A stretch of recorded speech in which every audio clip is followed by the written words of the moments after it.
Welcome to the Carey Nieuwhof Leadership Podcast on YouTube. I hope this episode helps you break your next growth barrier.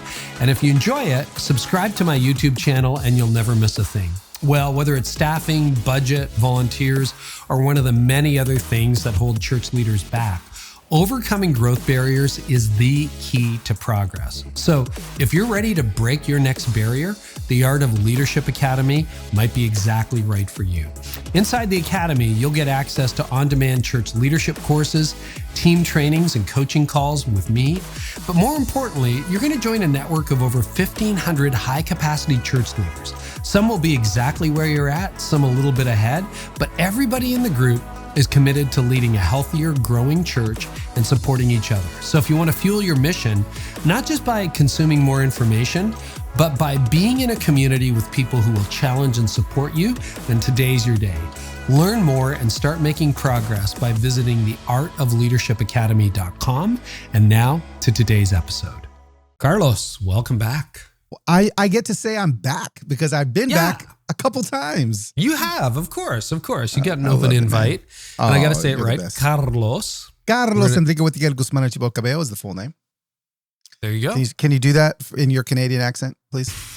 No. Carlos. That's about as far as I'm going to get. That is actually really good. So congratulations. Well, that's my Dutch background. I mean, they roll their R's a little bit. And I can do a good Scottish accent if you put me up to it. Can you please, by the end of the episode, just give us one? So. I'm not sure. It's so already hard. There. It's so hard, I'll tell you, to do these accents. Oh, it's good. It's difficult. I've never done an accent. 500 blank episodes in, I've never done that. And here we are already, changing lives. Here we are. You got it out of me. So, hey, one of the things I love about you is you're pivoting all the time.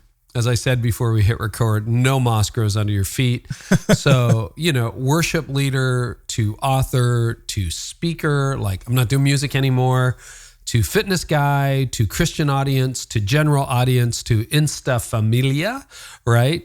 So a couple of questions to get us started. First, talk about the pivoting. I'd really like to know behind that. And then how do you keep doing it? Just like you're always moving off. And I know that's you, right? Like that's your wiring, but it's a really wonderful, unique thing to watch. Yeah. It is my wiring. So I get, when I was on staff at Buckhead Church and they were increasingly frustrated with my entrepreneurial ness. I had like 15 things going at the same time. And I'll just never forget, Andy Stanley looking at me across the breakfast table and said, Carlos, you could do this the rest of your life. You could be our service programming director for the next 10 years and do great things. But I feel like you're just a caged animal. Like we're holding you, we're holding you back from, and I know you don't even know what you want to do, but I'm just letting you know, you have an open invite to stay here or you can go. And I remember thinking, well, I wonder if I should go. And I'm glad I did because, it's every few years I get an itch and I'm like, I'm just going to scratch it. Here I go. And I'm going to try that and I try that. And what people get to see, Carey, is they get to see the successes of when I pivot and succeed. But there's been many times that I've pivoted and not succeeded. There's been many courses that I have launched and nobody has purchased. There has, but I guess I'm just not scared to try. And I just, I just don't ever want to feel like I'm not in the sweetest of sweet spots. And I think some people don't know this, but your sweet spot can change. You can have another sweet spot that's growing over here that unless you even take a step over there, you're never even going to know that was something you were created to do. So I've just always been of the heart. I'm just going to try a bunch of things. I'm going to do what feels right. And it is like the anti-leadership conference model. Just do what feels right. But it seemed to work for me. And it doesn't work just as much as it works. But I'll tell you one thing, it's more fun. And I'm having a blast. I'm having a blast doing what I'm doing. Yeah, it's interesting, because I've definitely iterated. If you look back over the last number of decades, it was like radio into law, into ministry, into, sort of a founding pastor role, into, let's do a bit of writing. Then I got into books, then it's podcasting. But the thread is communication. And Todd Wilson, formerly of Exponential, helped me see that. The thread is I'm a communicator. Is there a thread in your leadership? Is there, looking back at this point, you're like, oh, there it is? Yeah, I do think that. I think initially I thought, I go back to another mutual friend of ours, Mike Foster, who pulled me aside in 2013 and said, Carlos, like I know you're successful as a worship leader, but you're just a way better storyteller than you are a worship leader.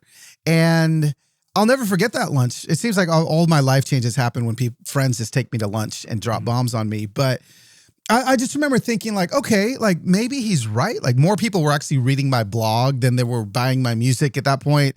And that was a shift for me. I was like, I think I'm going to try this. But now, even farther down the line, I do feel like there is a common thread in my leadership that I can go back to my worship leading days, my blogging days, my church staff days, my Christian, weekend service traveling minister days, to my corporate, Carlos talking head days, to now my kind of influencing Insta Familia days. And it's always been a common thread of, for some reason, I seem to have an ability to make people, no matter what they believe about a certain point of view, whether they agree with me or don't agree with me, feel like they're my friend. And I don't know what that is, but Andy actually told me that when I was at North Point. He said, Carlos, you're not a great singer. I'll just go ahead and tell you. This is what he said. I mean, I remember plain as day. Andy Stanley looked at me and said, Carlos, you're not a great singer. That's not why you're one of our better worship leaders. It's because, I thought he was going to say it's because I was a great communicator. That's not what he said. That's what I was hoping he was going to say. But he didn't, because I knew I'm good at talking between songs. He didn't say that. He said, the reason why you're a great worship leader is because when you walk on stage, everybody, the second you walk out there, feels like you're their best friend. And he goes, you can't teach that. I can't figure out how you got that, but you need to use that. And Carey, as I've looked through the thread of everything I've done, that has been an anchor that I have held on to, that people just automatically trust me, and they allow me to maybe say some harder things to them that maybe they wouldn't let anybody else say. So does that make sense? I mean, I don't know. Like, I trust you as a friend to even hear that and go, yeah, Carlos, maybe this too, No, it's funny because, I do a lot of these, hundreds of these, and a lot of the people I know, some I'm meeting for the very first time, which is great. But I don't know when the last time we talked was. It might have been a year ago. And I just feel like you're one of those people that we pick up where we left off. And we've had some good green room time together and some fun. I was thinking about this recently. Do you remember the Taco Bell challenge? Do you remember that? Oh, you got to tell people about this, because any youth pastor needs to do this. I'm glad I didn't participate, but I can't even remember what the specifics were. I remember. Okay, tell me, because I just remember it ruining me. Yes, it totally destroyed you. There were a bunch, and I like go to bed early when even I'm on the road. So I don't know. I think we were in California or something like that. We're all speaking that day at the Orange Tour. And I see you, and I'm trying to remember who else was there. Was it Stuart Hall? And there were a couple of others. Yeah. And you looked like you had been out on the town till 4 a.m. and had way too much tequila or whatever you were drinking. Not true at all. Yeah. You were up late. It wasn't. Yeah. No, it wasn't. You done the $20 Taco Bell challenge. Oh, yes. And it was, you had to eat $20 worth of food at Taco Bell. Yes. I do remember that, because I do remember, I remember, all I remember was like, did we order everything on the menu? Like, I can't remember how it was, but it was rough, man. I actually may still have some lingering effects of, of what it is. So it's fun stuff like that. But you can have those experiences with people and not feel like you just pick up where you left off. So all of that to say, by the way, Taco Bell challenge was, worth the price of admission. Just challenge someone you love, eat $20 worth of Taco Bell. Good luck. Go. No, you guys were like carrying bricks that day in your gut. Man, it was I don't think I've probably even eaten Taco Bell since that day. Well, understood. And so, understood. It was bad. But that was rough. Do you know what that is? Because NEF Downs, who you're going on tour with, has a similar vibe. She says, I want to make you your friend. So what are those? Like, let's do some Dale Carnegie, how to win friends and influence people. Let's go. Do you, is there an unraveling that you can figure out? Like, what is behind that? Yeah, I think, it's funny. I just announced today that I'm going on tour with Annie in June. And, I think people, because Annie and I are very different. I'm actually way more of an introvert than Annie is. Like Annie thrives and is filled in a room full of people, and it actually exhausts me. Although it's what I'm called to do in this season. And so, here we are, two different people, but maybe people feel the same semblance from us as far as friendship, whatever. People introduce me or say all the time, they're like, this is my friend Carlos. And I'm like, wait, we've never met. I've never talked to you. I don't know what your name is. But they introduced me to their friends at wherever I'm at as their friend. And I just got to thinking, like, what is it about it? And I think that if there's one thing that, if I can look to like a common thread that has been consistent in relationships that have formed from online or people that just feel like I'm their friend, it's that they trust me because I feel like they watch me go first. And I feel like there's just a lot of leaders, there's a lot of communicators that are out there teaching things that they have studied, teaching things that they maybe have learned, in the scriptures and all these things. And I've just kind of always taught through my stumbling. Like I've always taught through like, well, hey, listen, this is what I did, and you'll never believe what happened to me. Maybe it can happen to you too. And so I just feel like there's this invitation to the mess. And I've talked about the mess, too many messes on your show already. You can go back and listen to all those. Yeah. But I feel like it's those, like Kill the Spider. Great example. Kill the Spider, right? Like it's those conversations where I'm like, I'm going to go first. I lost my family. Because I made stupid decisions trying to medicate my life. And this is how I lost them, but then this is how I got them back. And when I do that, people are just pulled in, right? And they trust me when I do that, right? And I show the good and the bad. I show the 4 months in the hospital with my daughter Sohaila, 4 weeks in the hospital with Sohaila, and just the trauma that we were going through. But then I showed the other side too. So I don't know. I think, Carey, there's a thread for me of going first, and that I think that really helps make friends and influence people. I really feel like it does. Talk about the failures a little bit, because from where I sit, it looks like all of your pivots have been successes. I mean, not every book sells as many copies as your book sells. Not everybody who says, I'm hanging up the mic as a worship leader, going to be a speaker. Yeah. The phone doesn't ring sometimes, and your phone rang a lot and you got into the corporate sphere as a Christian. I mean, really, really interesting pivots along the way, many of which have been relatively successful. So what about some failures? Yeah. Gosh. I mean, let's talk about the failure of, here's one. I had a book proposal before, in between this current iteration of books that I have and my next iteration of books that I have. And and I'm literally talking about, this is going to change the planet. And actually at this point, like I've been successful in my speaking and and I kind of felt like, of course, like everyone's going to just, I'm going to have a bidding war, bro.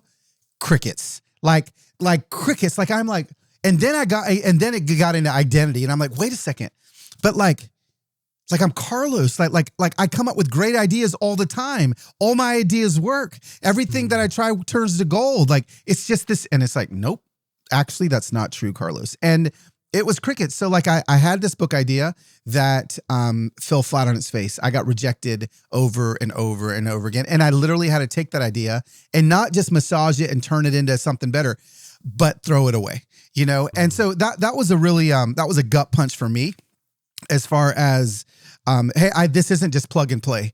I have to make sure that these projects and these things that I put out there are really bleeding out of my heart. So I mean, there's that.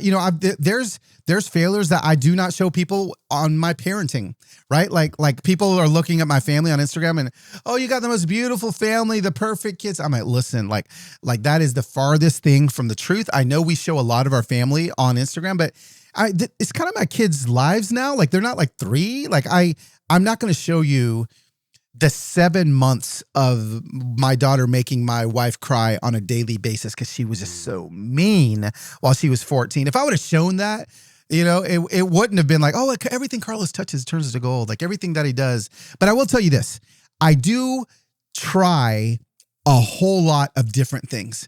And and I do, like, I actually have a fail journal, and every week I try to have 5 failures. So like I try to fail at 5 things a week.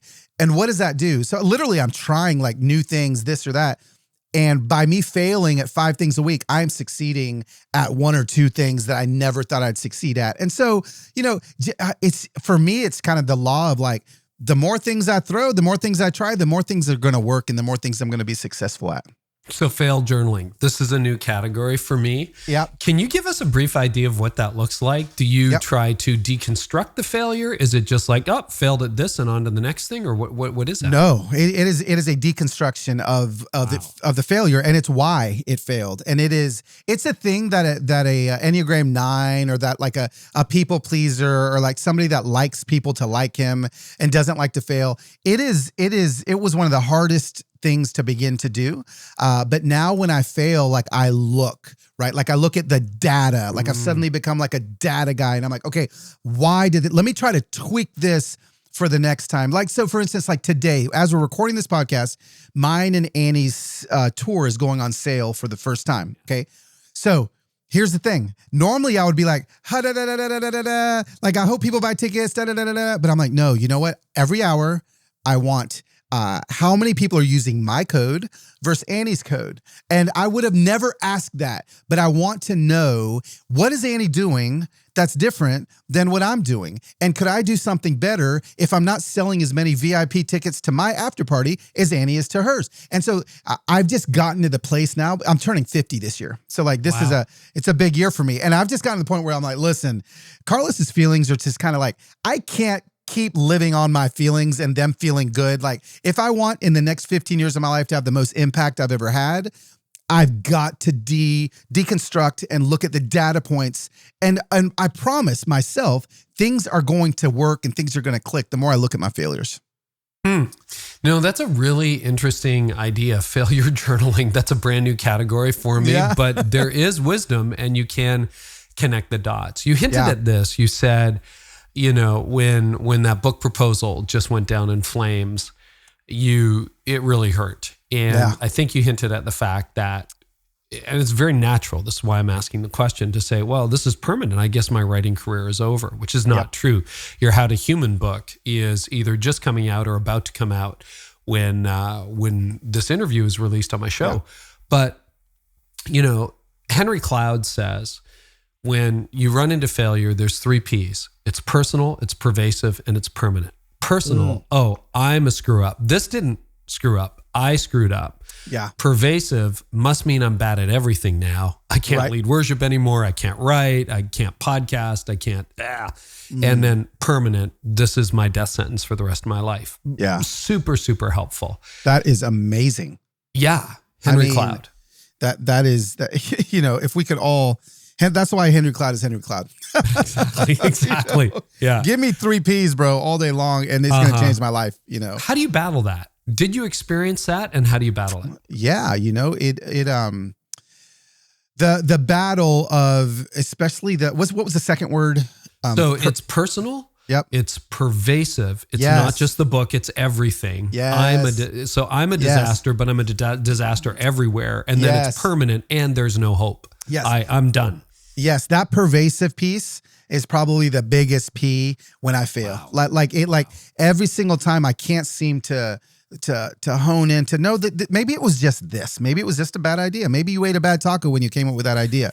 Like maybe it was. And so, I don't want to pivot too strongly and quickly to the work of Holy Spirit in my life, but I tell you what, man, like there is no therapy session or Henry Cloud book that is going to get me out of that funk. It has to be realigning my identity back with where it needs to be in the first place. And so that's where I just go to Holy Spirit and I just beg and plead, get me out of this pit. Get me out of this place. I know that this is a lie. So I know that this isn't true. But I don't have, Lord, it doesn't seem like I have the strength to pull myself out. I need you pull me out here. And so, I just go straight to my knees. And I find myself there way more often than not. But for me, yeah, I don't think I've got like a tip for that besides I just go straight to the power and the presence. If I can get into the presence, it's why I don't speak at my church. I run Camera 5. And when I show up there and I put my camera on and I get to film 2 services in a row and I just get to sit and bask in the presence of Holy Spirit. Like it doesn't matter what I came in with. I am just way better when I leave his presence. And so I just got to get back in his presence. I so appreciate you. For those of you who may not know, Carlos talked about that in his, is it your last book, Enter Wild? Yeah, Enter Wild. Yeah. The one before How to Human. So if you want more on that, you can check that out. Yeah. Let's talk about Insta Familia. So this is what, about a year and a half old? About a year and a half old. Yeah. So sometime in the late mid-pandemic, 2021, 2022, you launched Insta Familia on Instagram. Talk about that. What? Yeah. I had this, again, I had this rapidly growing Instagram following from 2020 to now. And like summer of 2021, like it felt more like a thing, right? Than just a typical Instagram account. Like people were making t-shirts with like, Insta Familia on it, like, and showing up to places. I'm like, what is this? Like, and it's because like suddenly it became a community where I stopped pointing the camera at me and started pointing the camera at them and saying, no, this is us. This is you. Look what we did.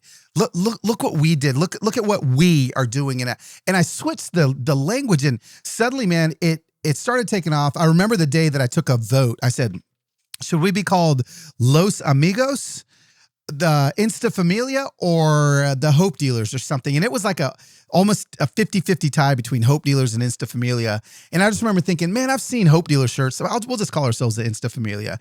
And when I did that, and when I gave us a name, there was just something about that. There was something about everybody feeling like this is who we are.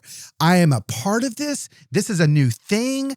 And how we started kind of making some impact is there was a woman that, well, actually what happened to me was in 2021, an internet friend of mine, I was going through a really hard week of my life, horrible week. And my dog died, my wife broke her wrist, my house flooded, it was like literally just the worst week. She did like this fundraiser for my family on Venmo. And I remember being like, what are you doing? Like, I'm not like broke. There's homeless people that need this. I don't need these people's Venmo. But she ended up raising this money for me. And I just, a little light went off in my head and I'm like, oh, well, I'm going to return the favor. And I did it one time for somebody that needed a seizure alert dog in my Insta Familia. She needed $30,000. And I remember thinking, I'm going to post her GoFundMe and maybe we'll give her like $5,000. That would be awesome. Yeah. And I don't know, Carey, it was 7 minutes. She had $30,000 in 7 minutes. And I remember my jaw dropping going like, okay, what have I created here? Like what just happened? What just happened? And so she got her alert dog plus more. And then I was like, well, let me try this again. And a couple months later, I did it again, $280,000, 24 hours. And then I was like, what is happening? And then so we've done it. That's insane. 200, like just let that, don't blow by that. $280,000 in 24 hours. Yeah. And how many followers roughly at the time? At that time, it was like 140,000 Instagram followers. That's insane. And so, I just started seeing, and there was just a lot of movement behind it. People were pumped to do it. And I just kind of kept going. So as of right now, we've given away $2.7 million in Venmo and PayPal transactions over the last year and a half. And, I don't hold that lightly that I did it at the airport a couple weeks ago in Atlanta. I just was like, hey, there's 3 airport workers. And I looked at my phone and I said, I'm in a food court. No one's paying attention to these people. What if we just change their lives? And bam, each of them got $40,000, right? Like it's just, and so just to know that I can just decide that and then the people just do it. The Insta Familia just does it is, it's pretty cool. And because of that, the platform has shifted away from just like the evangelical space because it's not just Christians that want to do this. Everybody wants to do this, and everybody wants to jump on. So the Insta Familia I'm very proud of some data points that I've taken, right? I'm always looking for data. And we are literally, this is not an exaggeration, like 53% to 43% or 47%, like left versus the right. Like it is like people from complete, like you do not find that anywhere. Like people that have large followings on Instagram normally do, or on socials, because people are buying into their belief system on whatever it is. The fact that I've got two polar opposites of normally fighting people coming together to do these things every single day with me and to have these hard conversations every day is one of the things I'm the most proud of. And that's who the Insta Familia is, man. Yeah, that's crazy. So you turned the camera the other way around. You've started raising money for other people, and very randomly, very spontaneously, a little bit like Humans of New York, but only in a 3D instant kind of way. Very good. Right? Where did the genesis, has this just kind of evolved? Do you have a model for, like, are you watching other people? Are you studying Mr. Beast? Are you studying Humans of New York? Are you studying others, or are you just kind of going with your gut? Or no, both? I think it's, I definitely am not studying anybody else, but I have landed on a system. Like I have landed on some. So I'm doing a lot of consulting, I'm doing a lot of helping people or organizations that are trying to fundraise. And I'm like, what I did that's different than what Mr. Beast does, or what, Jimmy Darts does, or a lot of these accounts that just kind of walk up to people and give them $1,000, is I've kind of gamified giving a little bit. And I've made it to where it's almost like watching a sporting event. They know that we're starting at 2. They see me. Oh my gosh, Carlos just put up a Venmo. It's 2 p.m. on Thursday. By 2 p.m. on Friday, this thing's going to shut down, and we want to see how much we can do in 24 hours. So suddenly people are checking back. It's like, oh my gosh, 2 hours later, can you believe? And they're sharing on their accounts. We're at $20,000. Oh my gosh, 7 p.m. I can't believe it. We're at $25,000. And it just goes on. And there's this energy. There's this groundswell of it's like they're all cheering for the same thing. And they've been so tired of cheering against each other all day long, all week long, all year long, that finally I've given everybody something to cheer together for. And bam, they're at it. It feels like a sporting event. And so, yeah, it's worked. And it doesn't just work with like fundraising. Like I went to, and this is similar, but I went to Uganda this summer and went to a compassion project. And I think there was like 37 kids in this one project that weren't sponsored. So I thought, let's get the 37 kids sponsored. I think I can make that happen.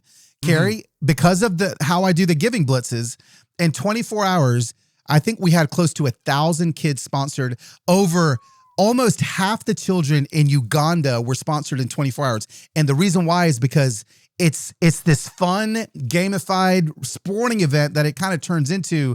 And that's really the model that I use, is like put a beginning point, put an end point, make it a blitz, and then like over communicate, over storytell. Like, I mean, people know when I do these things, there's going to be 100 little dots at the top of my story, but they can't wait, and they're crying, and I add music, and I turn it, I Steven Spielberg it, and and pull out the feelings, man. And so it's been so fun. I'm actually about to do another one in the next few days, and I can't wait, man. It's so fun. So let's talk about call to actions, because that's something almost every leader has, right? Where whether you're trying to raise money at your church, whether you're trying to get people to volunteer in a business, you're trying to get customers, etc. Any website built has a call to action. Yeah. What are you learning about calls to action? Because you're right, this is kind of unprecedented success. Yeah. I mean, I've learned that it has to be, that there needs to be no tiptoeing around it. Like there's so many people like tiptoeing, like, well, I don't know, like I don't want to ask people what to do, because it's just, I'm another person asking for another thing. It's like, no, like when I ask for these things, I literally come in with the gall that this is the most important thing they're going to do all day long. And I give it that much weight. Like I'm no Don Miller. I don't know how to break down the marketing plan and a story or whatever. But what I do know is that when I am bold in my call, people respond. And when I'm and I've seen it, man. I've seen it sometimes. I've been kind of like a little halfway. Like, I know I asked for you guys for something last week, but like, what if it just fails every single time? Bam, bam, bam. But like when I'm bold and So when I you say pull your punches, and they see it, and it's face to face with my eyeballs to their eyeballs. It's not just. And I think that may be another thing is video. Like video is vital. You know, nobody's gonna read a paragraph and be moved by your writing to change the world. I mean, maybe, but like I really feel like if they see your eyes face to face, that is also just so a bold eye to eye call to action has been something that I've seen work. So that's a really good point. Let's talk about pulling your punches, because you're right. As soon as you're kind of like, I know I asked you guys, and I'm guilty, busted. What is because you know what? Okay, this is like, I'm trying to figure out what I want to say. I love it. Because we think about like when you're preaching, you preached before. You're like, oh, I've told this story before. Or, you know, we want to qualify everything. Well, first of all, you assume everyone's been there every week. Secondly, that everyone was listening when they were there. And third, that they remember. None of which is actually true.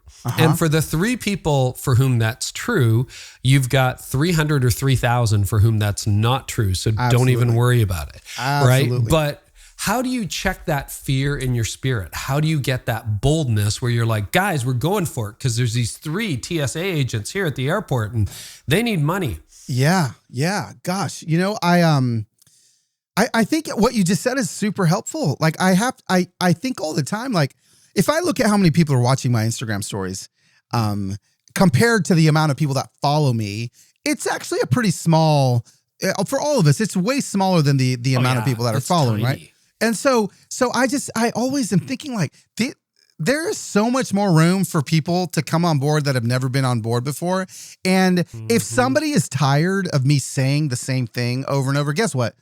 They can unfollow me. They can go somewhere else. They're probably not even the customer or consumer that I want in the fam, right? And so, I mean, I'm actually in the middle of a great example. Like right now, I've got a book launching from the point of this recording in 14 days, and then I'm launching a tour that is in June. And so I'm in all reality asking people to buy 2 different products from me in the course of 14 days, you know? And so it's as far as like a marketing guy, that's freaking me out. I'm like, oh my gosh, no, I've got to qualify everything. But the DMs I've gotten from people going like, cause they've seen me do what I said not to do. Like, guys, I know I just asked you to pre-order the book, but like, this is something else I've been dreaming about. And and they're like, hey, stop, listen. You don't ever ask us for anything for you. Literally, there's been $2.7 million that you've raised for other people. This is a grand total of $50 that you're asking me to invest into your life over the course of this year. Carlos, we all want to do this. We desire to do this. And so when I got those, and I mean, this could be a word for somebody that's listening that maybe needs to encourage your pastor, maybe needs to encourage somebody that you see a little bit of trepidation from them asking. Let them know that you're actually like you're rooting for them. You want them to ask you because when they ask you, you feel like you're doing something for them. And, you know, I've gotten a couple of those messages even today that I think is shifting the course of how I ask. It's given me a little bit more boldness. And so, yeah, I think that's really helpful when the people that you're asking are coming back going like, no, stop, relax, quit apologizing and just ask us, you know.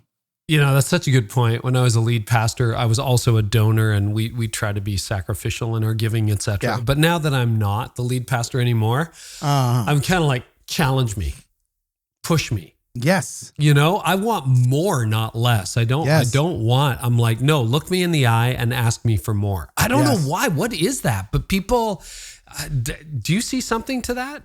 Yeah. I mean, I do. I'm not in the evangelical space a lot speaking anymore, unless it's an orange tour or a random pastor friend here or there. So yeah, I mean, when I get up, you know, in those spaces or when I'm around, you know, my pastor friends, there is a boldness in me that I feel like, well, I don't know, maybe because I just know I've been there, and I know what they're feeling and I know their trepidation, that I know I can encourage them with a little bit of boldness. And so, yeah, And you know, I think it's also different on my Insta Familia too. since that kind of was born, with me, I do kind of feel a little bit more like a leader of that than I have of anything in my entire life, right? I've been a conference speaker. I've been a speaker at people's churches. I've been invited into other people's spaces my entire life. And this is the first space where everybody is there because they're following my lead.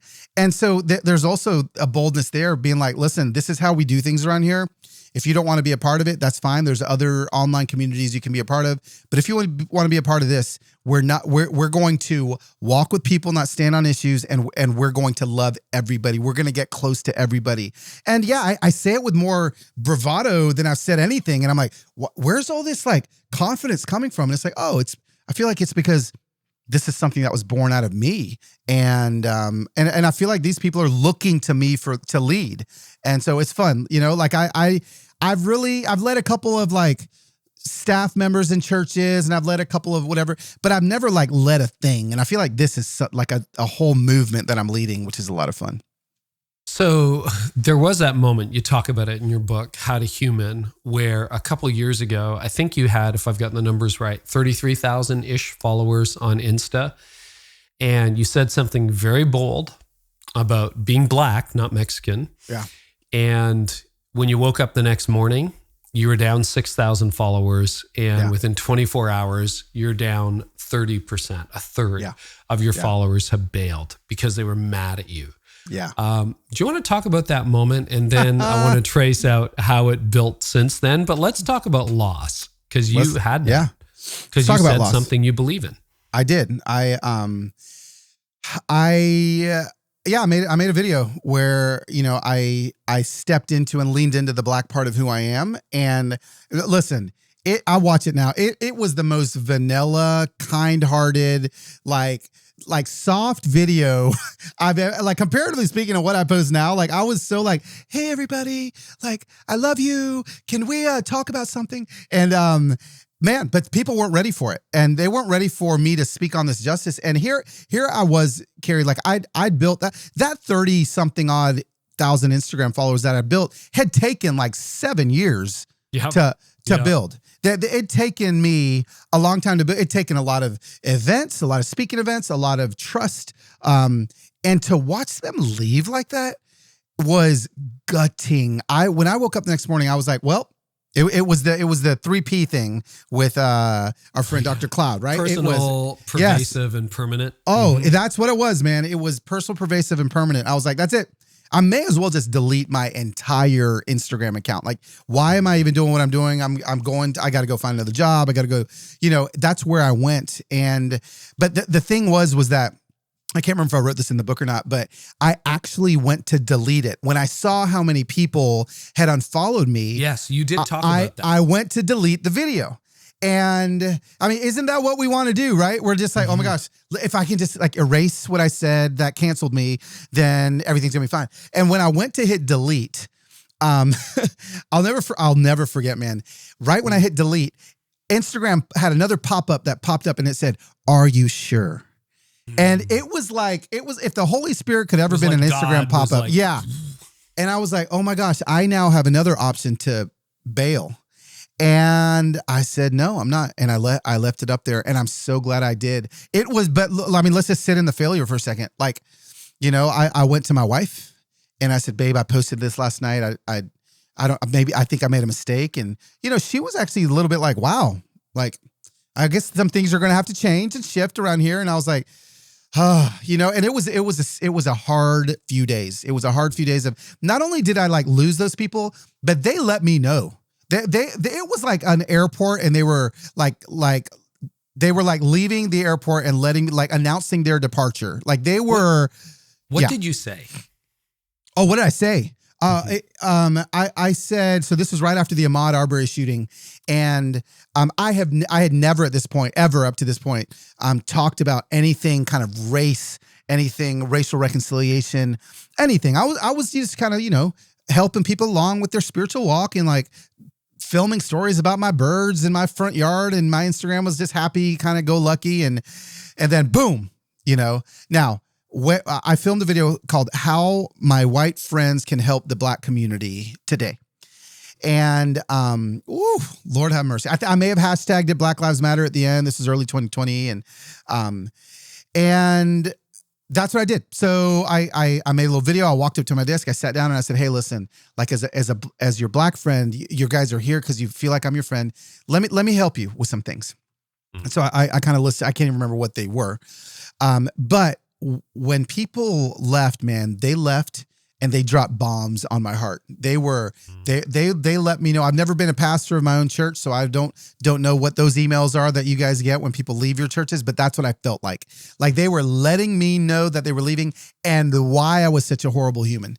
And it hurt, man. It was gutting. That was the hardest part, was reading. And I read them all. Maybe that wasn't a good idea, but I read them all. And people that I know, I've seen commenting like, for 5 or 6 years. Sometimes. Yes. Yeah. And then watching friends unfollow me, like 25-year-long friendships. And all of a sudden, oh my gosh, they're not following me on Instagram anymore. Like, as I don't know, elementary as that may sound, as far as like, they're not following me on Instagram. Like in that season, like it was a point. People were making points and it was gutting, man. It was hard. I was lost. Like it was hard. Yeah. Well, and the surprise for me, and pardon my ignorance, but I've known you for a long time, over a decade. Yeah. And I guess it's Carlos and everything. I always thought you were Mexican. And you talk about that in How to Human, where you're like, do you want to tell that story? And then we'll go back to Instagram, because that was really fascinating for people who follow you. Yeah. And, you embrace the fact that you're actually a Black man more recently in your life. Yeah. So I'll tell that part of the story, but I want to tell a story with my best friend, Eric, that I tell in the book. So here's the thing. 2020 comes along. Up until that point, like when I was a little kid and we moved to the South from Southern California. See, my dad is like a Black man. Okay. Now he's from Panama. So he's a Afro-Latino, he's a Black Panamanian, speaks Spanish. Then my mom's Mexican, full-blooded Mexican. But she's actually very like European, fair-skinned Mexican. Like she's Spanish Mexican. Yeah, like Spanish. Right? So her ancestors are from like Poland and Spain, and they came to Mexico. So she's Mexican, but she's European. And so when I was growing up, it was kind of cool. Like I got to be Mexican because people didn't know. Like people were like, "Oh, I mean, you definitely don't look white. But what are you?" And I was like, "Oh, I'm Mexican." And I would say that because my dad taught me when I was little, if I said I was Mexican instead of saying I was Black, I just have a lot easier life. And he was right. I mean, I was like, I was living as white as I could live forever. And then, Carey, along comes really 2016, to be honest with you.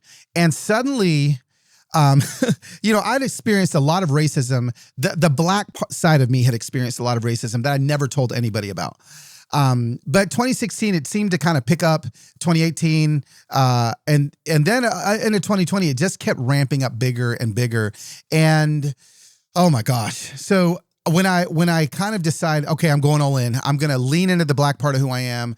I'm going to take a DNA test. Like I took a DNA test and I just remember getting it back.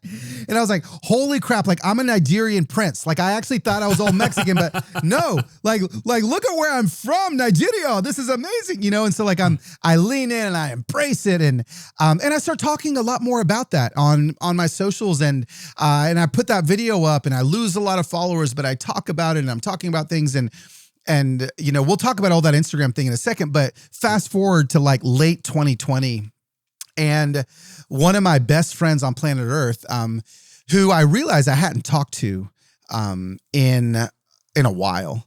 Heather said that she invited him and his wife over for dinner.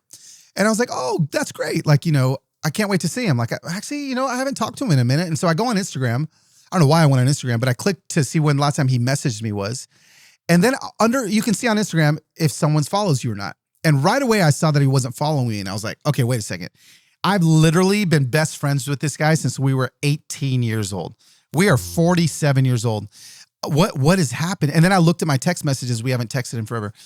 So immediately I got that pit in my stomach. And then I start looking at his stuff and I'm like, oh, well, he's definitely posting things that are out of alignment with what I'm posting. And shoot. And so he comes in, man, and we we kind of pretend to talk about stupid stuff for about 10 minutes. And I finally just go, Eric, his name's in the book, so I can say it. I said, okay, what's going on? And dude, I'll never forget. He immediately, tears welled up in his eyes, and he goes, I don't even know who you are anymore. I don't, you never talked about this stuff before. You never were so political. You never were so, talking about race. And I can't stomach it anymore. So I had to stop following you. And to be honest with you, you're not even black. You're Mexican, right? So he yells this stuff at me. And the whole time I'm just kind of listening, nodding my head. And before I gave him a crash course on ethnicity and race and all the things that I wanted to do, I looked at him and I said, Eric, you're right. And I actually need to apologize to you because I've not let you in to a part of me that has been a part of me that I've never let you in on. And so you actually are right when you say you've never talked about this and you're not even black. The reason why I can say you're right is because I've never told you about the black part of who I am. And it's so funny because this man loves my dad with everything. My dad has poured into his life. I go, my dad? And he's like, yeah. I go, he's black? And he goes, this is where so much of the education came in for me on Instagram that year, because my best friend who I was in his wedding, he was in mine, where our kids grew up together, looks at me. He knows my dad. He's seen my dad. He goes, your dad's not black, he's Panamanian. And when he said that, I go, oh my gosh, he doesn't understand, through no fault of his own, that black people didn't just get on slave ships and get dropped off in Charleston way back in the day. They actually took black people all over the world. And there's black Italians, there's black Panamanians, there's black Mexicans, there's black. And so in my head, I was like, so I very softly said, hey, yes, he's Panamanian, but he's still black. He's actually blacker than Obama. Like my dad is my dad is as black gets, like a black mom and a black dad. And I could see as I was explaining about the slave ships and where they dropped people off, and that his jaw began to drop, and in his eyes, he was beginning to understand. And he goes, oh my gosh, I've never thought of it like that. I guess I didn't realize that there's such thing as again, this is just a very Americanized context to where I was literally teaching my best friend what it means to be black and from Africa and landing in different places, right? And so through this conversation, though, I said, but I kept apologizing to him, saying, Eric, I never pulled you into this. So I need you to know I'm sorry, but I also need you to know who I am. I need you to see me for who I am. And man, it was the beginning of a healing conversation that we had, that man has continued to heal and continued to accelerate. But I took that conversation, and that made me realize how many of my other friends are probably very confused as well. And how many of my followers that left me in April of 2020 in a huff and a puff were probably, who they would call me their friend, even though I've never met them, were probably feeling the same thing that Eric was feeling.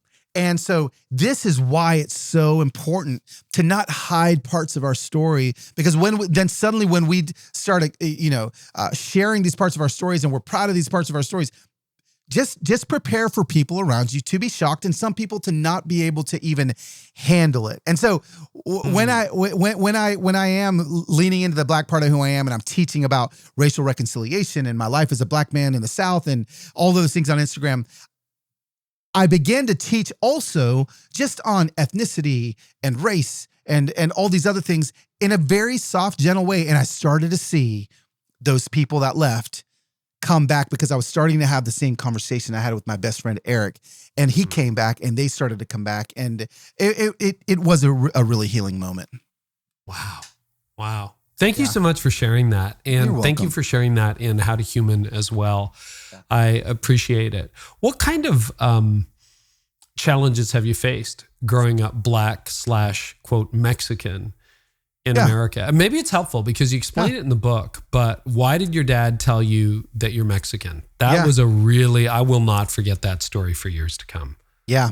We had just moved from East LA, Pico Rivera, to Atlanta, Georgia. My dad got a job at the Home Mission Board, which is now called the North American Mission Board for any Southern Baptist fans out there. And he gets this job there, right? And so we leave California, we move. And then I'm about to go, I can't remember if it's kindergarten. I was really little, about to go to school. And he like kneels down in front of me. And he said, now, Carlitos, I need you to understand, and I need you to remember something. When people ask you, because people are going to ask you, when your friends ask you, are you black? Because listen, I look like Gary Coleman, bro. Like I was basically, and Gary Coleman and I were twins. Okay. I had my afro, I had my part. And he goes, when people ask you if you're black, you tell them that you're Mexican. And I didn't even think twice. I didn't even think twice about it. I'm like, this is my daddy telling me this. Of course. Well, as a grown man now that has lived in the South for a big chunk of my life, I know why he told me that. Now, he has since, we've had conversations where he's like, I'm sorry I ever said that. I never would have done that. I was like, Dad, you were just trying to protect me. And the reason why, of course, is because it was a lot easier for me in the 80s to grow up as a little kid that was Mexican in Atlanta, Georgia, than it was for me to grow up, especially in the neighborhood we moved into, an all-white neighborhood, to grow up as a little black boy. And because my mom was basically white, my dad was black, I could lean into a certain identity, and I began to do that. I mean, I remember, Carey, I actually there was no Google back then, but there was a commercial on like hair straightener. And I remember like begging my mom, could I get that so that I didn't have curly hair, so I didn't have an afro, so I could look like Scott and Peter and my friends at school. And, it was rough. And I still didn't get to avoid the racism that especially, I'm just telling you, man, at my elementary school and my high school, especially my elementary school, I was the only kid that looked like me in that school. And it was hard, and none of that shifted into my adulthood. The amount of, I've got a running total, not that I want to, but I do. The amount of times I've been called the N-word in public in Middle Tennessee is up to 16 times, right? Like in public. And so this is like, people think, oh, there's not people like that. Listen, I've lived in Nashville for 10 years now, and it's been 16 times. So it's like, I don't know, 1.5 times a year that I'm accosted in public. I'd say, 30% of the times it's in a gas station. It's just, it is what it is. And I'm living in this reality. And so to be able to finally talk about it in a way that wasn't me just complaining, but me looking at like, hey, listen, I want you to know this is my reality. I know this isn't, you may think racism isn't a problem, in America these days. Can I just tell you, it may not be a problem for you, but it is for me. And if you love me and you trust me, I just ask that you believe me. And I can't avoid it. I can't get away from it. And so, I lean into a lot of that in the book. The book isn't a book on racism. It's not a book on, but it is my story. So that's a piece of my story that I lean into the book. And the how to human piece is asking people to step in with empathy, even if they don't believe my narrative, or they don't believe that systemic racism is real, or whatever those things are. I ask you just to lean into my story and to walk with me. And maybe I'm not going to change your mind about things, but you know what I will do? I will change your mind about me, and you will see me. And that's all I'm asking people to do, is just to walk with each other and see each other. But it's a real thing here in the South. It is.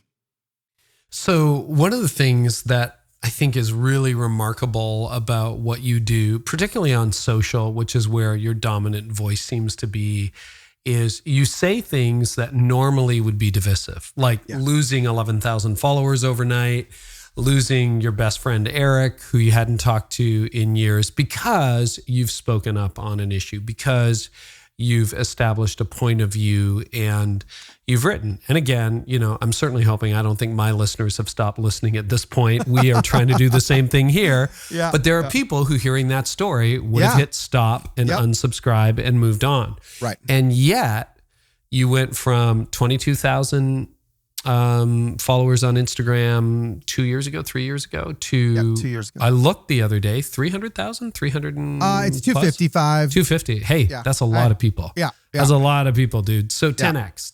Yeah. And as you're saying, 4753 left, right, left. So you've got people who wouldn't normally be caught dead at the same dinner party going to your party. Yes. And I want to know what you're learning about taking a definitive, sometimes controversial and divisive point of view, but building unity at the same time, because that is so rare, Carlos, so rare and so needed. Yeah, it is. And I think it's rare, Carey, because leaders are scared to even try. I just want to say that, like I'll have leaders come to me all the time, like, Carlos, like, if I do that, people are going to leave. And I'm always like, yeah. Like, but do you know how many people are desperate for a leader to do what I'm doing on the social space to do in real life? Like it's who are leaving are the fringe, but the fringe, there's so many people that aren't on the fringe that are ready to come be a part of a community in real life and be around people that don't look like them, think like them, vote like them, love like them, talk like them, believe like them. So many people are desperate to be around that, and being led by somebody that still, okay, here's the thing. This is what's, I think a lot of people maybe misconstrue. I'm not a vanilla, like, hey, let's all be friends. Let's just kind of not talk about the hard things guy. Like, you can still have polarizing opinions on issues, and you can still do it in a way where people that are on the other side of an issue want to not only walk with you, but follow you, like literally follow you. And I just think that leaders aren't trying because they're scared. They're scared of what they're going to lose. They've heard of someone else that posted something and then their biggest giver left. And then, next thing you know, and it's just like, man, can I tell you something?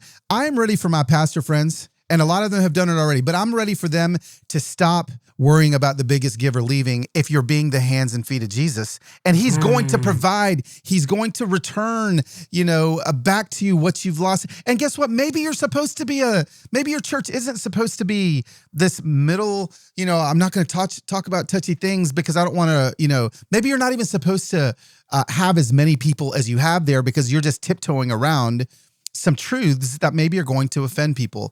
Now listen, as I say that, I also know that my career is, I don't have people coming every week and like donating to me to like continue to build my, or to maintain my ministry per se. I sign book deals. Now of course, there's pieces of that. I have courses and stuff, but it's not the same as like pastoring a church. If there's pastors listening to this, and I know, like I can say that in a brazen way, and I know that there's intricacies and nuances in it. I was actually on, it's called the Pastors Podcast with Banning Leapster, the pastor of Jesus Culture. Okay. And there's a podcast episode that it was a whole episode if they want to listen to that I was on about hot topics and being a pastor and like how to navigate those things. Oh yeah, link to it absolutely. But I just think I think that a lot of leaders are scared to even try, and I think they'd be surprised. I think they'd be surprised if they begin to know that they're going to screw up, and know that people actually, even in this cancel hungry world, people actually have more grace than you ever thought they would. And you're going to screw up. You're going to slip up. Man, I have said some things that I have offended some of my white friends in ways that I've said things that I would never say now because I've learned, right? I've had bias in my heart that towards white 60-year-old Southerners, Southern men in the South. Because all the people that call me the N-word at gas stations or wherever, they've all looked the same. And so every time I see a white, old Southern guy, I'm like, hey, that dude's racist. Like, and so like, I've had bias in my heart, right? And so like, I've had to apologize so many times, but we just, oh my gosh, like we just are, I feel like we're on the precipice of so much healing. If more people would do, I don't want to say what I'm doing, but yes, if more people would do what I'm doing and invite and listen, listen to those that have a point of view different than you, simply to learn. Like, not even to change their mind, but just to learn, right? And so, like, the amount of times that I do that on my podcast or on my platform, and people are like, Carlos, I can't believe you had that person on your podcast. Like, that person, they're dehumanizing and they believe this. And I was like, yeah, they may be that, but like, there's truth in something that they said, and I wanted to make sure I could pull from that. So I think as long as we're walking that example, people are going to feel safe if they see us walking with people on both sides of the aisle, on both sides of opinions on things. Nobody has come closer to healing through fingers being pointed at them as opposed to hands being open to them. Oh, can you give us a summary, the quick version? We will link to the Jesus Culture podcast of how to handle hot takes. Oh, yeah. A lot of it was because there was 3 pastors talking to me about, man, Carlos, like, people are going to leave. People are going to, I have a very conservative, a lot of them pastor very conservative, churches. And, there is issues that are just biblical. If you're, they're just going to be like, if you believe, if you're a pastor and you're like, I believe that the Bible is clear on marriage. I believe that the Bible is clear on, homosexuality or on gender or whatever those things are. You can this is what I say all the time. You can believe that biblical truth. You can believe that, but are you in relationship with anybody? And I say this from the bottom of my heart because I do it.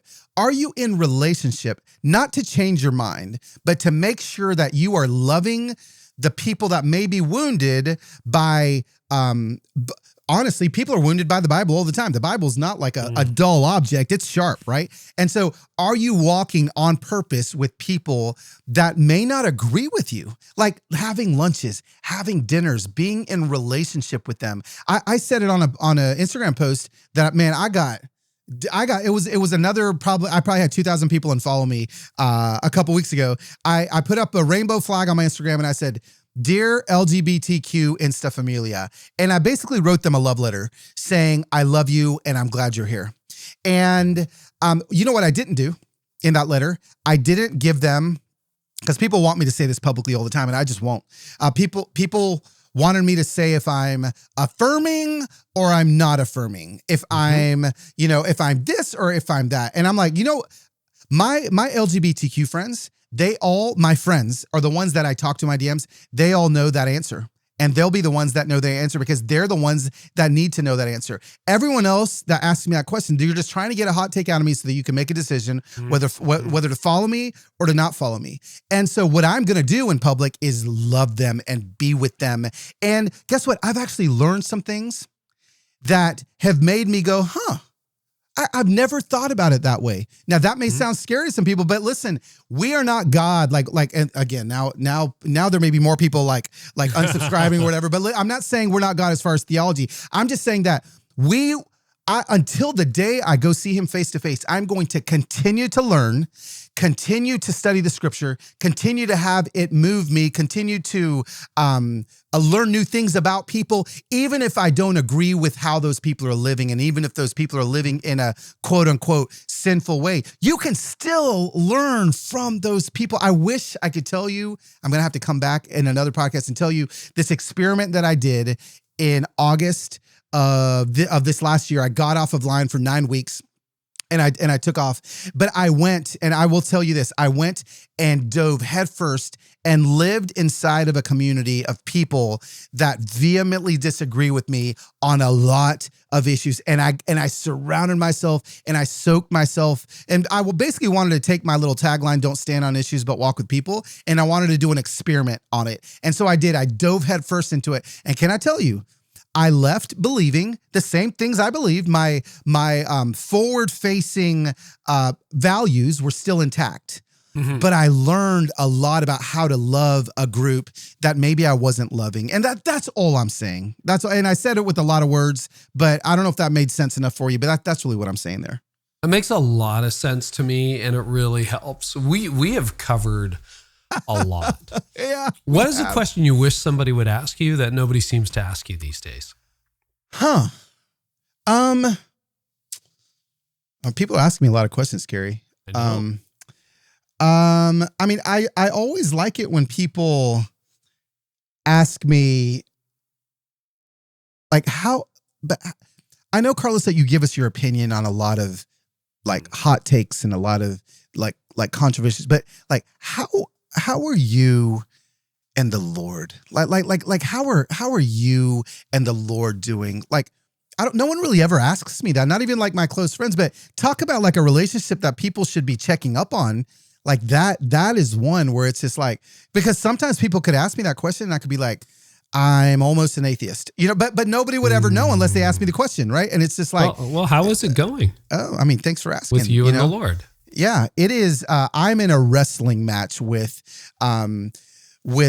not my Christianity, not with the local church, not with my belief in Jesus as the Son of God, but my understanding of why God would allow my dad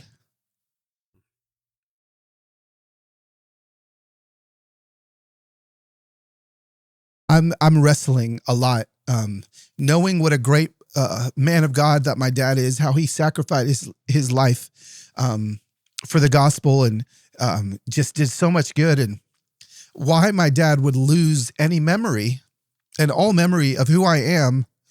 And so I'm wrestling with that, and it's hard. And I'm not running away from God, but I'm cussing him out sometimes. And I feel like he's okay with that. And he still holds me when I'm done with my tantrum, but that's kind of where I'm at right now. I'm frustrated, and hurting in that. Is that your dad behind you? A picture of your dad over the typewriter? Yeah. This is, I recognize him. Yeah. Somebody painted a picture, of my dad. It's just an Insta Familia member painted me a picture of my dad, and he just literally is the greatest man I've ever known. And tell me about your dad. Yeah, man. He was born in Colón, Panama, 1942. Immigrated to the United States in 1960 with $20 cash in a shoe shine kit. I tell this story a lot, and he was a young black man that came to America civil rights, and shined shoes for a couple years and worked his way through community college, and was just sharing the gospel wherever he could to the people he was shining shoes. And there wasn't a day that we'd not go to a Waffle House that by the end of that there wasn't some Waffle House waitress on her knees praying right next to us. Like, the man is just an evangelist. And I just remember being 9 years old and being like, how does he do that? And yeah, man, he loved me and my brother, loved my mom. He's still there, but he is confused and he's scared. And I don't like to see my dad like that. But man, he's just an incredible, incredible guy. Yeah. So thanks for asking. I am so sorry. Sorry for crying. No, don't apologize. It is very, very real. And I think we all know somebody going through that. And it's hard, My question for God would be, explain mental health. Yeah. Like, I get a lot of stuff, but that I don't get. Carlos, I really appreciate that. And I'm so sorry for what you're going through. Thank you, friend. I feel safe enough to talk to you about it. So and your listeners. So yeah.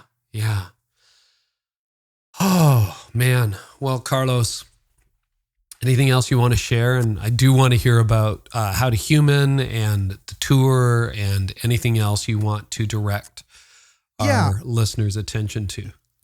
I would say this, that this book, the three steps. Listen, if if you're not going to read the book, this is how you do it. You be human, see humans, free humans. I've kind of, I'm a child of the 80s, so I've Rick Warrenized everything that I do.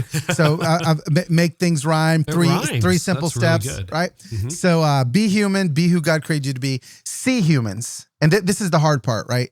It's like, well, okay, I really don't want to face these people that I don't agree with on things, see them, because that's all they're shouting for, is to be seen, and then free them in whatever way you have capacity to do. And it's what I've learned as people have read the book, because my book launch team has all read the book. It's like that can sound like a cookie cutter thing, like, yeah, just see people and just free people, but it is hard to do.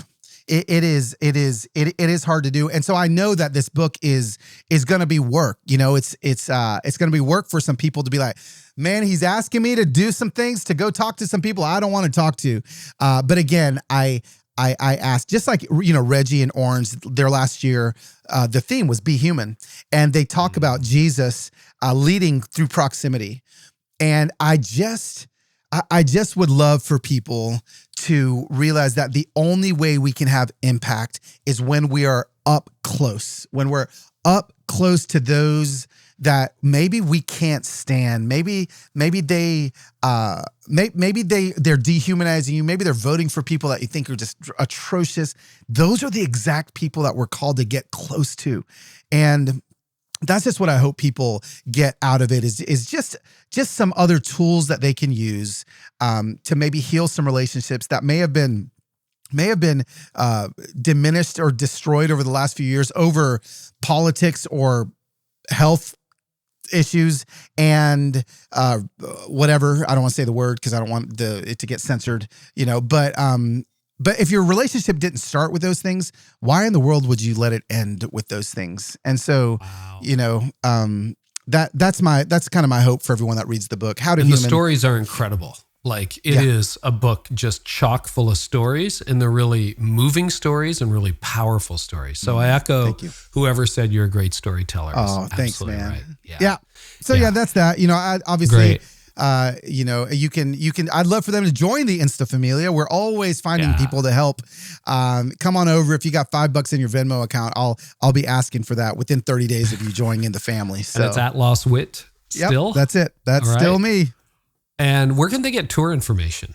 Yes. So if you go to hereforyoutour.com, I'm kind of bringing this message kind of pseudo tied in with the message that God is putting on Andy F. Downs' heart.